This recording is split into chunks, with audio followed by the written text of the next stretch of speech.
sao?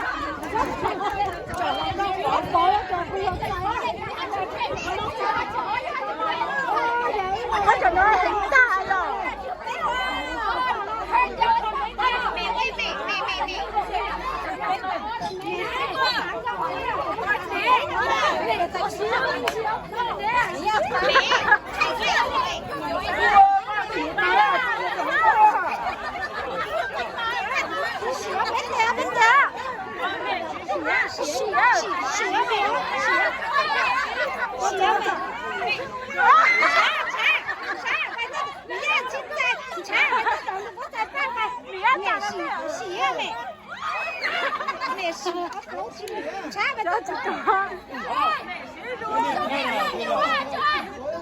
好了好了好了。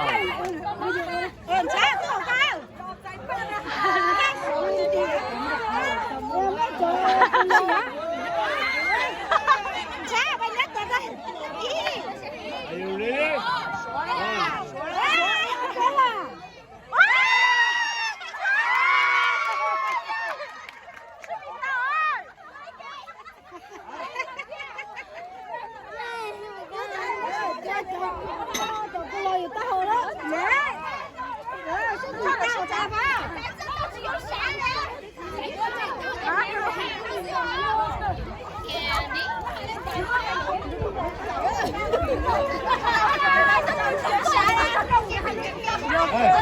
Đi kìa tụi cá.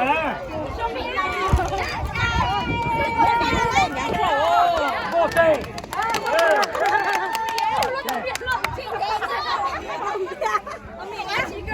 Nó cho chứ mình thoa thôi.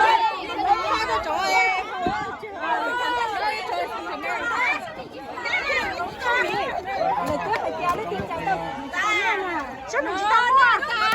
Nghe đây, cũng chạy tao, biết có sinh của chạy tao đây đi cho em mềm heo.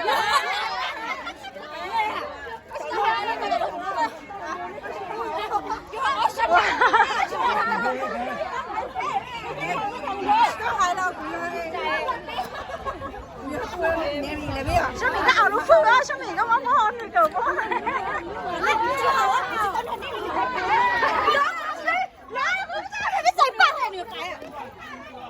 Sao mình dùng tao, sao mình tự chạy lắm.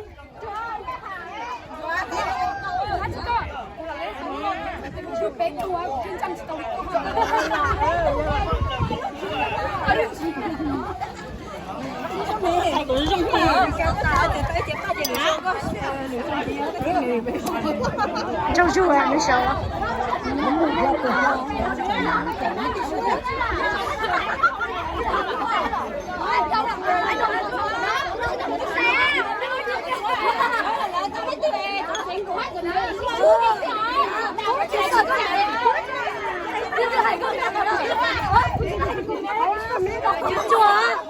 진짜 알아? 없죠.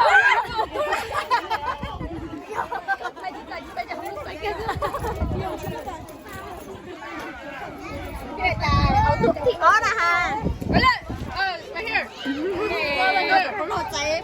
Đó là bánh này. Bánh này. Các bạn cho em. YouTube hắn này là ba. 진짜 아니 지금 고칠라.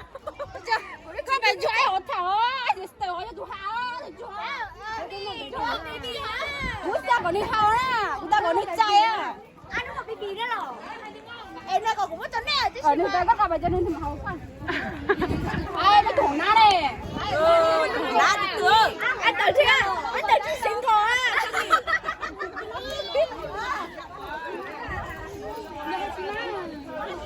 Hãy subscribe cho kênh Ghiền Mì Gõ để không bỏ lỡ những video hấp dẫn.